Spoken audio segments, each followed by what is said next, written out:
friends, welcome to I Choose New World. അസ്സലാമലൈക്കും.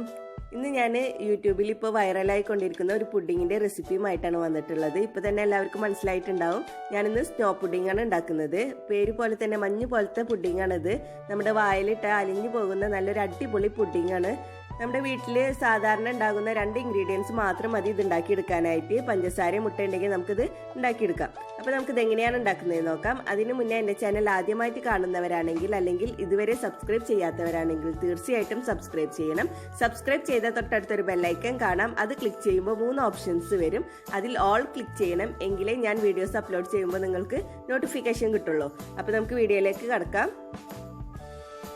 ആദ്യം നമുക്ക് പഞ്ചസാര കാരമലൈസ് ചെയ്തെടുക്കാം. അതിന് വേണ്ടിയിട്ട് ഒരു പാനിലേക്ക് ഞാൻ 1/4 കപ്പ് പഞ്ചസാര ഇട്ട് കൊടുക്കുന്നുണ്ട്. ഇനി ഇതിലേക്ക് 1 ടേബിൾ സ്പൂൺ വെള്ളം ഒഴിച്ചു കൊടുക്കാം. എന്നിട്ട് ഫ്ലെയിം ഓൺ ചെയ്തിട്ട് ലോ ഫ്ലെയിമിൽ വെച്ചിട്ട് നമുക്കിത് കാരമലൈസ് ചെയ്തെടുക്കാം.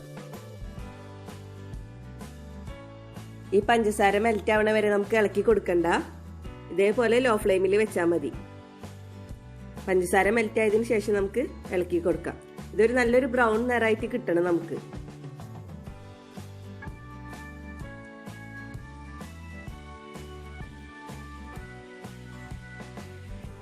ഇപ്പോൾ പഞ്ചസാര മെൽറ്റ് ആയിട്ട് നിറമൊക്കെ ഒന്ന് മാറി തുടങ്ങിയിട്ടുണ്ട്. കുറച്ചും കൂടി ബ്രൗൺ നിറമായാൽ നമുക്ക് ഫ്ലെയിം ഓഫ് ചെയ്യാം.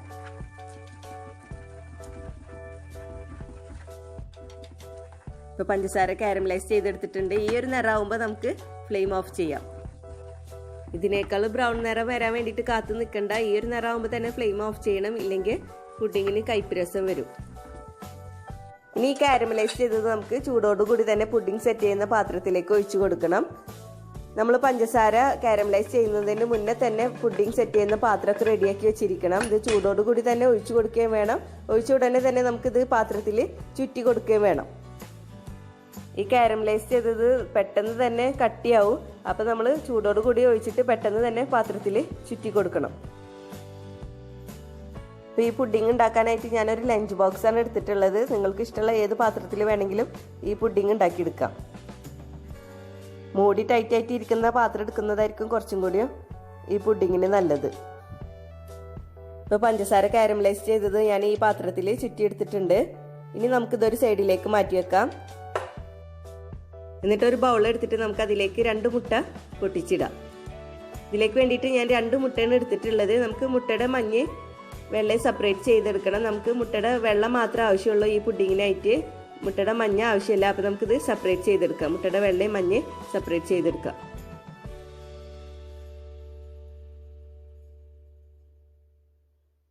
ഇപ്പോൾ മുട്ടയുടെ വെള്ളയും മഞ്ഞ ഞാൻ സെപ്പറേറ്റ് ചെയ്തെടുത്തിട്ടുണ്ട്. ഇനി നമുക്ക് മുട്ടയുടെ വെള്ളം നന്നായിട്ട് ബീറ്റ് ചെയ്തെടുക്കണം. നല്ല തിക്ക് ആൻഡ് ഫ്ലഫി ആവണ വരെ ബീറ്റ് ചെയ്തെടുക്കണം.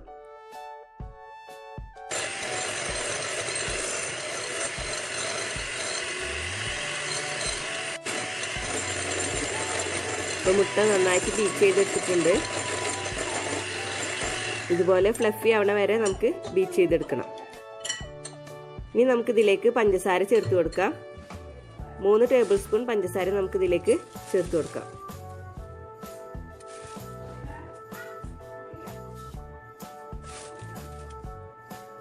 ഇനി നമുക്ക് നന്നായിട്ട് ബീറ്റ് ചെയ്തെടുക്കാം.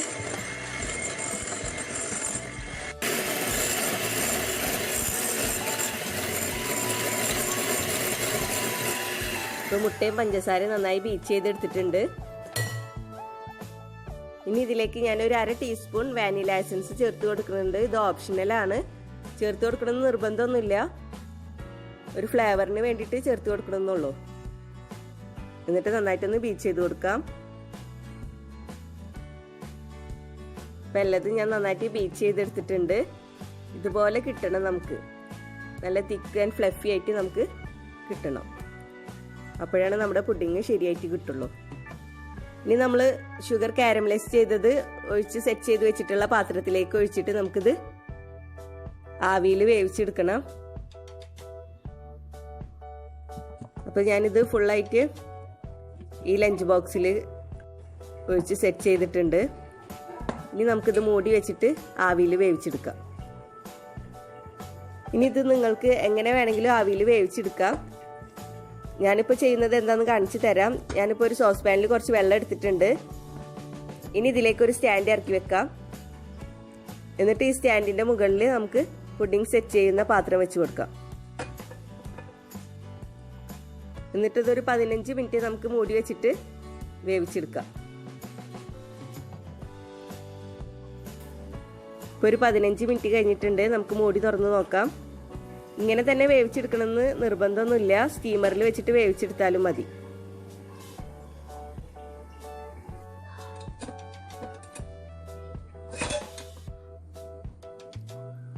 നമ്മുടെ പുഡിംഗ് റെഡി ആയിട്ടുണ്ട്. ഇനി ഒരു ടൂത്ത് പിക്ക് വെച്ചിട്ട് നമുക്ക് കുത്തി നോക്കാം. ഒട്ടിപ്പിടിക്കാതെ നല്ല ക്ലിയർ ആയിട്ട് കിട്ടിയിട്ടുണ്ട്. ഇനി നമുക്കിതൊരു പാത്രത്തിലേക്ക് മാറ്റാം.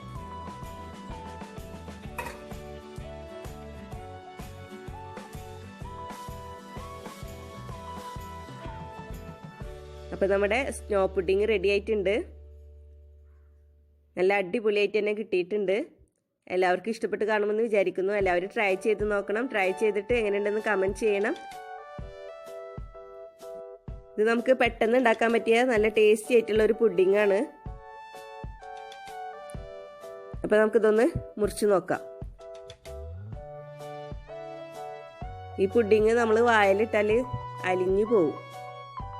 അത്രയും നല്ല സോഫ്റ്റ് ആയിട്ടുള്ള ഒരു പുഡിംഗ് ആണിത്. അപ്പോൾ നമ്മുടെ സ്നോ പുഡിംഗ് എല്ലാവർക്കും ഇഷ്ടപ്പെട്ട് കാണുമെന്ന് വിചാരിക്കുന്നു. ഇനിയും ഇതുപോലുള്ള വീഡിയോസുമായി വരാൻ നിങ്ങൾ എൻ്റെ ചാനൽ സബ്സ്ക്രൈബ് ചെയ്യണം. സബ്സ്ക്രൈബ് ചെയ്താൽ ബെല്ലൈക്കൺ ക്ലിക്ക് ചെയ്യാൻ മറക്കരുത്. എങ്കിലേ ഞാൻ വീഡിയോസ് അപ്ലോഡ് ചെയ്യുമ്പോൾ നിങ്ങൾക്ക് നോട്ടിഫിക്കേഷൻ കിട്ടുള്ളൂ. വീഡിയോ ഇഷ്ടപ്പെട്ടാൽ ലൈക്ക് ചെയ്യുക, ഷെയർ ചെയ്യുക. Please subscribe, comment, like and share.